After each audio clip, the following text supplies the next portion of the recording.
A baby is sitting on the floor of an unfamiliar room, playing with a toy. Their mother is nearby. Then, without warning, she stands up and walks out. The door closes. For the next few minutes, that baby's behavior, the exact shape of it second by second, will predict something about how that child forms relationships for the rest of their life. Not roughly, not vaguely, with a level of precision that still surprises psychologists more than 50 years later. This isn't speculation. It's one of the most replicated experiments in the history of developmental psychology, and it revealed something almost nobody expected. Love, even in infancy, already comes in distinct, identifiable patterns. And there's a real chance you can recognize your own pattern in what these babies did. Because the same wiring that shaped their reaction to a closing door may still be shaping how you react when someone you love walks away. Here's the assumption that ran through psychology for most of the 20th century, because it seemed almost too obvious to question.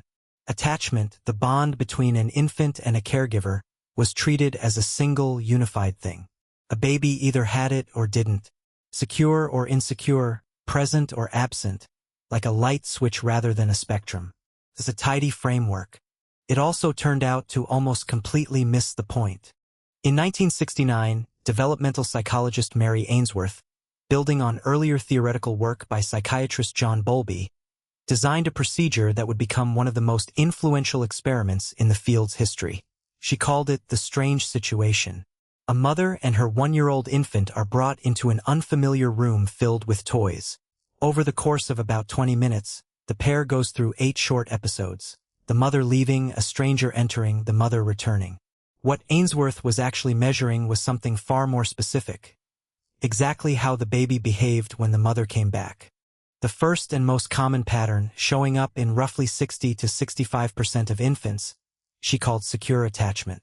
These babies did get upset when their mother left, but the moment she returned, something clicked back into place almost instantly. The baby would reach for her, seek physical contact, and then calm down and return to exploring the room, using the mother as a secure base. A home point they could venture away from and reliably return to. A second group, roughly 15 to 20%, showed something strikingly different, anxious-resistant attachment. These infants became extremely distressed when the mother left. But the truly distinctive part came at reunion. Instead of the clean pattern, these infants displayed something closer to conflict made visible in real time. Reaching for the mother and simultaneously pushing her away, wanting to be picked up and then arching their back to resist it. They couldn't be soothed easily. A third pattern, appearing in roughly 20% of samples, Ainsworth called anxious-avoidant attachment. These infants showed little to no visible distress when the mother left the room. And when the mother returned, they largely ignored her. No crying, no visible upset, just behavioral indifference. For years, some researchers initially misread this as evidence of unusual independence. Later research complicated that reading considerably. In follow-up research, psychologists measured cortisol levels, a hormone closely associated with the body's stress response, in infants undergoing versions of the strange situation.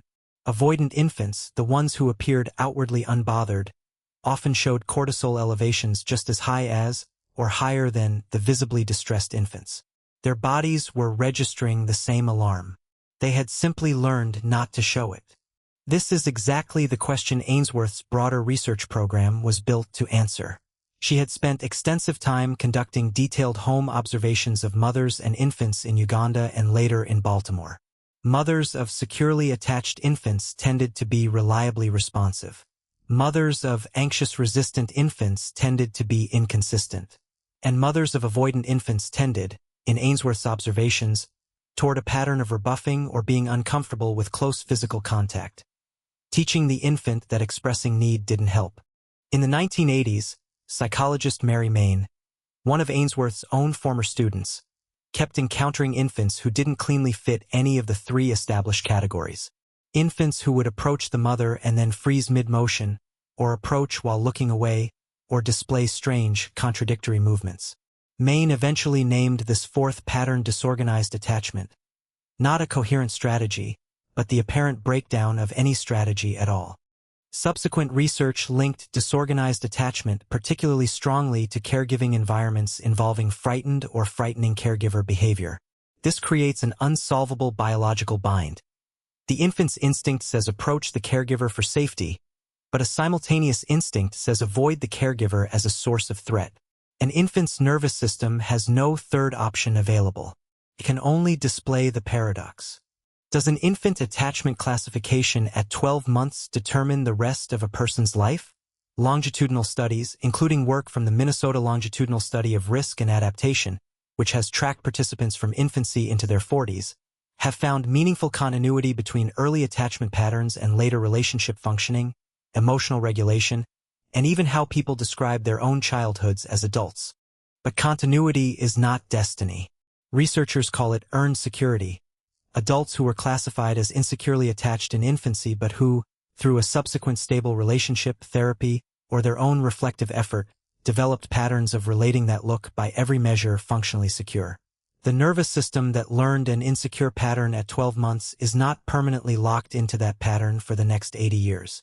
If you've ever noticed that you pull away from people right when you need them most, or that you can't quite relax even after someone you love comes back into the room, this is where a meaningful part of that pattern may actually trace back to. Not a flaw in you, a strategy built by a mind too young to have